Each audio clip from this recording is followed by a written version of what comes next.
जनपद में हो रही लगातार बारिश के कारण तमाम जो नदियां हैं उफान पे हैं। इसके कारण जो भूस्खलन जोन है वो भी कई नए बने हैं। अभी हम जिला मुख्यालय के समीप जो बद्रीनाथ केदारनाथ को जोड़ने वाला टनल और नई पुल का निर्माण हो रहा है उसी के सामने मौजूद हैं। और बरसात के कारण इस पुल के जो ऊपरी की जो दीवार है जिसका ट्रीटमेंट किया गया था उसे भी नुकसान पहुँचा है। हालाँकि सुरंग को कोई नुकसान नहीं हुआ है। इसकी जो साइड में अगर आप देखेंगे वहाँ पर जो मलबा है वो आया है और जिसके कारण जो वॉल ट्रीटमेंट जो की गई थी उसे भी नुकसान पहुंचा है। अभी जिलाधिकारी भी यहाँ मौके पर पहुंचे, उन्होंने भी यहाँ पर जानकारी ली है। जो ये मलबा आया है उसके कारण जो कंस्ट्रक्शन वर्क हुआ है यहाँ पर जो भवन बना है एनएच का ही उसके जो जनरेटर रूम है उसको नुकसान पहुंचा है। भारी एक जो कमरा है उसको भारी क्षति हुई है, वहाँ पर बोल्डर भी आए हैं। ऐसे में अभी जिलाधिकारी ने भी मौके पर इंस्पेक्शन किया, उन्होंने भी जानकारी ली।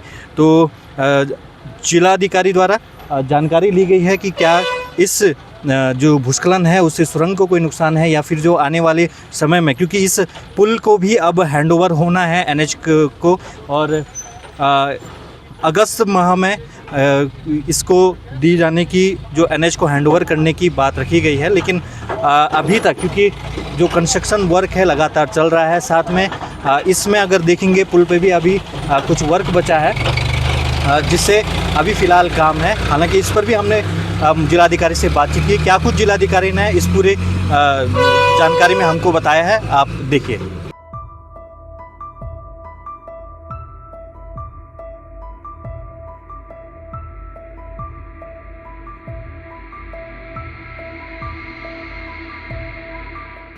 जो इस वक्त आप देख भी सकते हैं हमारे पीछे जो टनल है उसका बाहरी हिस्से में, टनल का हिस्सा नहीं है, टनल के साइड में एक स्लोप ट्रीटमेंट वर्क हुआ था जो कि कुछ पोर्शन ट्रीटेड था, कुछ पोर्शन अनट्रीटेड था, वो गिरा है और इससे इनका एक जनरेटर रूम है उसकी छत को नुकसान पहुंचा है।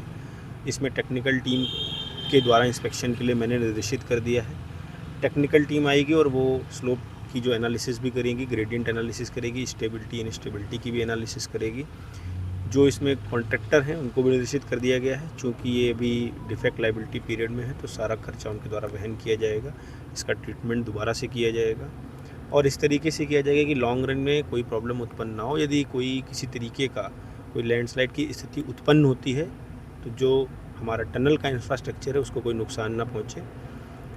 जैसा कि मुझे सूचना मिली है कि टनल पूरी तरीके से सुरक्षित है, टनल के अंदर आवाजाही भी आप देख भी सकते हैं, चल भी रही है, तो एज सच कोई गंभीर बात नहीं है। लेकिन चूँकि लैंडस्लाइड हुआ है और लैंडस्लाइड है और जो कि पब्लिक रोड पर हुआ है तो हमें उसको गंभीरतापूर्वक लेना है और हमारी जो बेस्ट ऑफ द बेस्ट हो सकता है वो हम लोग करेंगे।